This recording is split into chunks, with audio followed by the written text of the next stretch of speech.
اگر دونوں فریق اس تجویز پر رضامند ہو جائیں تو جنگ فوراً ختم ہو جائے گی۔ اسرائیلی افواج یرغمالیوں کی رہائی کی تیاری کے لیے متفقہ لائن تک پیچھے ہٹ جائے گی۔ اس دوران فضائی اور توپ خانے کی بمباری سمیت تمام عسکری اقدامات معطل کیے جائیں گے اور جنگی صفیں اس وقت تک منجمد رہیں گی جب تک مکمل مرحلہ وار واپسی کے لیے ضروری شرائط پوری نہ ہو جائیں۔ نمبر 4، اسرائیل کی جانب سے اس معاہدے کو عوامی سطح پر منظور کیے جانے کے 72 گھنٹے کے اندر تمام قیدی چاہے زندہ ہو یا مردہ واپس کیے جائیں گے۔ نمبر 5، جیسے ہی تمام قیدی رہا کر دیے جائیں، اسرائیل عمر قید کے 250 قیدیوں کے علاوہ غزہ کے 1700 ایسے باشندوں کو رہا کرے گا جو 7 اکتوبر 2023 کے بعد حراست میں لیے گئے تھے، جن میں اس سلسلے میں زیر حراست تمام خواتین اور بچے بھی شامل ہیں۔ ہر اسرائیلی یرغمالی کی لاش کے بدلے اسرائیل غزہ کے 15 شہداء کی میتیں حوالے کرے گا۔ نمبر 6، جیسے ہی تمام قیدی واپس کر دیے جائیں، حماس کے وہ ارکان جو پرامن بقائے باہمی اور اپنے ہتھیار غیر فعال کرنے کے عہد پر قائم ہوں گے انہیں عام معافی دی جائے گی۔ حماس کے وہ ارکان جو غزہ چھوڑنا چاہتے ہیں انہیں وصول کرنے والے ممالک تک محفوظ راستہ فراہم کیا جائے گا۔ اچھا، اس کے اندر اور بھی بہت ساری چیزیں ہیں، اس میں امداد کی بھی بات کی گئی ہے، لیکن میں آپ کو جس پوائنٹ کے پر لانا چاہتا ہوں جو ہلا کر رکھ رہی ہے 20 نکات اس فارمولے کو، وہ شک کیا ہے۔ اس کے اندر یہ بتایا گیا کہ اس کی 9ویں شک میں بتایا گیا غزہ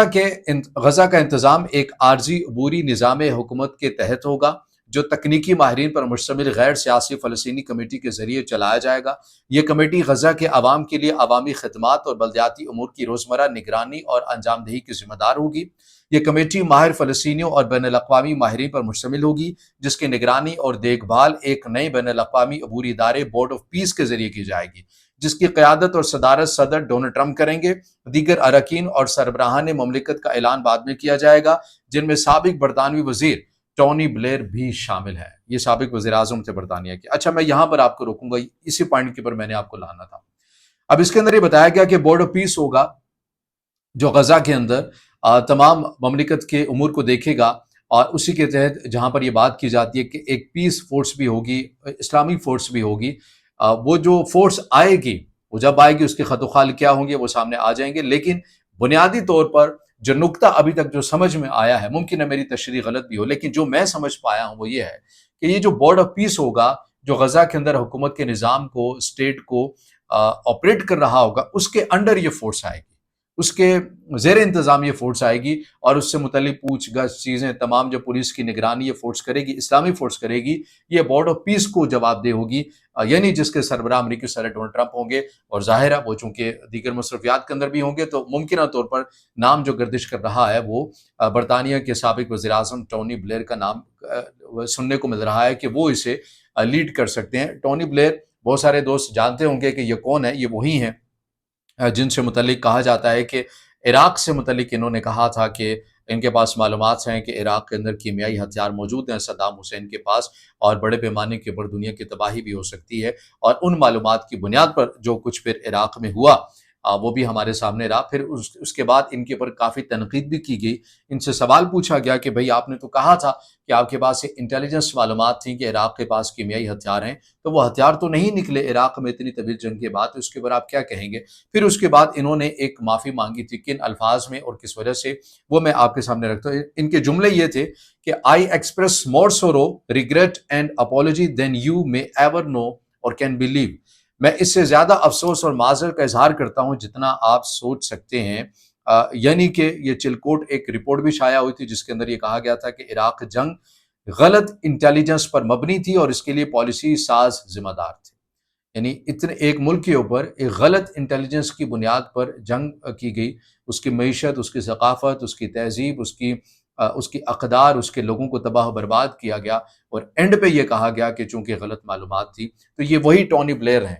جنہوں نے غلط معلومات کی بنیاد پر امریکہ کی اس کے ساتھ ایک حمایت کی تھی، اور بعد میں انہوں نے کہا تھا کہ تسلیم کیا کہ جی ہاں ہمیں غلط معلومات ملی لیکن یہ ہو گیا۔ البتہ انہوں نے کہا کہ صدام حسین دنیا کے لیے خطرہ بھرا ضرور موجود تھا، جو کیا وہ ہو گیا، لیکن کیمیائی ہتھیار والی جو بات یہ غلط معلومات کی بنیاد پر تھی۔ بہرحال وہی ٹونی بلیئر اب انہیں کہا جا رہا ہے کہ یہ بورڈ آف پیس کو ممکنہ طور پر لیڈ کر سکتے ہیں، تو آپ کو ان کی جو افکار اور سوچ ہیں اس سے آپ کو بخوبی اندازہ ہو گیا ہوگا کہ عراق کے اندر یہ کیا کچھ کر چکے ہوئے ہیں۔ تو بہرحال یہ وہ تمام صورتحال ہے جو غزہ سے متعلق ہے، اور اس کے اندر پیس فورس یا آرم فورس کی جو بات کی جا رہی ہے وہ یہ ہے۔ دیکھیے اب اس بات کے اوپر آ جائیے، ظاہر ہے اس وقت پاکستان کی فضا کی میں بات کروں تو لوگوں کے اندر ایک غم و غصہ ہے، بے چینی ہے کہ کیا پاکستان آنے والے دنوں کے اندر ابراہم اکارڈ کا حصہ بن سکتا ہے؟ ابراہم اکارڈ 2.0 کی جہاں پر بات کی جاتی ہے، جہاں پر اسرائیل کو تسلیم کرنے کی بات کی جاتی ہے، چونکہ پاکستان کے وزیر اعظم نے ایک ایسی اسٹیٹمنٹ دے دی کہ ہم امریکی صدر ڈونلڈ ٹرمپ کے ان 20 نکاتی ایجنڈے کو ویلکم کرتے ہیں۔ اچھا، اس کے اندر جو مشترکہ طور کے اوپر جو اعلامیہ نکالا گیا، جو سعودی عرب، قطر، اردن اور ٹرکی شامل ہے، انڈونیشیا شامل ہے، پاکستان شامل ہے، اس کے اندر یہ بات کی گئی ہے کہ اسرائیل کی افواج کا انخلاء یقینی بنایا جائے گا، یعنی اس کے اندر اس بات کے اوپر زیادہ زور کیا گیا۔ یہ جو ٹرمپ کا 20 نکاتی فارمولہ ہے، اس کے اندر کسی قسم کی کوئی ڈیڈ لائن ہے ہی نہیں ہے، یعنی جس فورس کی بات کی جا رہی ہے، جس پولیس سسٹم کی بات کی جا رہی ہے، اسے ٹرین بھی مصر اور اسرائیلی افواج کریں گے، اسرائیلی پولیس کرے گی، ان کا کام بھی پولیس نگرانی ہوگا، ان کا کام حماس کو ڈس آرم کرنا ہوگا، ان سے اسلحہ لینا ہے، جو معافی مانگنا چاہتے ہیں وہ معافی مانگے، جو جانا چاہتے ہیں وہ چلے جائیں۔ تو اس قسم کا یہ چیز ہے، حماس کا رد عمل اس کے اوپر بہرحال ابھی تک نہیں آیا۔ پہلے یہ خبر سامنے آئی تھی کہ انہیں یہ معاہدہ نہیں پہنچا ان تک یہ نکات، پھر اس میں یہ بتایا گیا کہ قطر کی مدد سے ان تک یہ معاہدہ پہنچا دیا گیا ہے، جس کو وہ ریویو کر رہے ہیں، جس کو دیکھ رہے ہیں، اور حتمی جو اناؤنسمنٹ ہے وہ ان کی طرف سے آنا باقی ہے۔ اب جو بھی آئے گی وہ بھی ہم آپ کے سامنے رکھیں گے، لیکن مسلم امہ کے لیے یہ بات بڑی حیران کن ہے، اور بالخصوص خواص کی بات نہیں کر رہا، عوام کی بات کر رہا ہوں، کہ عوام بہرحال یہ کہے گی کہ کوئی بھی ایسا معاہدہ اس کے اوپر ہمیں ویلکم نہیں کرنا چاہیے جس میں فلسطین کی جو خود مختاری ہے وہ کمپرومائز ہو رہی ہو۔ اب دو ریاستی حل کی بات پاکستان کے اندر کی جاتی ہے، گو کہ یہ ایک علیحدہ ڈیبیٹ ہے کہ قائد اعظم محمد علی جناح جو فاؤنڈر ہیں اس ملک کے، وہ تو اس نظریے کے اوپر کاربند نہیں تھے، لیکن اب موجودہ حکمران ہوں یا اس سے پہلے والے بھی حکمران ہوں، یا آپ یوں کہیے کہ ریاست کی اب یہ پالیسی بن گئی کہ وہ 2 اسٹیٹ کی بات کرتی ہے۔ 2 اسٹیٹ کی بھی اگر آپ بات کریں تو اس میں بھی اصول تو یہی بنتا ہے کہ جس کی جو جگہ ہے وہ وہیں پر رہے گا، ایک ملک دوسرے ملک کی خود مختاری کو چیلنج نہیں کرے گا، ایک ملک دوسرے ملک کی خود مختاری کو ڈکٹیٹ نہیں کرے گا کہ کون کس طرح کیا کب کرنا چاہیے، کیوں کرنا چاہیے، ایئر فورس رکھنی چاہیے نہیں رکھنی چاہیے، پولیس ہو کتنی ہو، اور اس کے پاس کن کن قسم کے اسلحہ ہو، کیا ہو، ان حوالے سے تو نہیں ہو سکتا۔ یہ تو 2 اسٹیٹ نہ ہوئی، یہ تو آپ اس کو ایک ذیلی ادارے کے اندر ہی اس کو شامل کیا جا رہا ہے۔ تو بہرحال پاکستان کے اندر بحث ہونی چاہیے، ریاست کو چاہیے کہ ایسی بحث کا انعقاد کرنا چاہیے جو عوامی سطح پر بڑے پیمانے کے اوپر ہونی چاہیے۔ اگر یک طرفہ طور کے پر وزیر اعظم اس معاہدے کو ویلکم کر رہے ہیں تو یہ یقین جانیے کہ یہ بڑی مشکل پیش آ سکتی ہے اس حکومت کے لیے بھی اور ریاست کے لیے بھی، کیونکہ اگر فلسطین نے یا کسی بھی تنظیم کی جانب سے یا اسٹیک ہولڈر کی طرف سے اس معاہدے کو رد کر دیا گیا تو اس کے نتائج بھی گو کہ اس معاہدے کے اندر شامل ہیں کہ پھر اسرائیل جو کچھ کر رہا ہے وہ کرتا رہے گا، یعنی طاقت کا استعمال کرتا رہے گا، وہ بھی اس پوائنٹ کے اندر شامل کیا گیا ہے۔ تو بہرحال پاکستان کے وزیر اعظم کو جب اس قسم کی کوئی بات کرنی تھی تو اس سے پہلے یہ اچھا ہوتا کہ وہ تمام نمائندگان کو، تمام پارلیمنٹ کو، سینیٹرز کو، سینٹ کو اعتماد میں لیتے، عوام کے اندر یہ بیانیہ رکھتے، عوام اسے کس حد تک ایکسیپٹ کرتی ہے نہیں کرتی ہے، لیکن اب چونکہ بے یقینی کی صورتحال ہے اور یہ تمام تر وہ شرائط ہیں، وہ چیزیں ہیں، جب میں یہ پڑھتا ہوں تو مجھے سوال میرے ذہن کے اندر پھر آ جاتا ہے کہ کیا یہ غزہ کا معاہدہ ہے یا پھر غزہ کے لوگوں سے سرنڈر کا کہا جا رہا ہے؟ مجھے ابھی تک اس سوال کا جواب نہیں ملا، اگر آپ کے پاس ہے تو ضرور کمنٹ میں دیجئے گا، کیونکہ یہ آپ کے میں نے جو چیزیں مجھ تک انفارمیشن کی بنیاد کے اوپر ہیں وہ میں نے آپ کے سامنے رکھی ہیں۔ اب آپ اس سے نتیجہ کیا اخذ کرتے ہیں یہ آپ کے اوپر منحصر ہے، آپ کی کیا رائے ہوگی، یا اس سے جڑا آپ کا کوئی سوال بھی ہو سکتا ہے تو ضرور کمنٹ میں کیجئے گا، اور ویڈیو کو لائک کیجئے گا، دوستوں کے ساتھ شیئر کیجئے گا، اور چینل کو سبسکرائب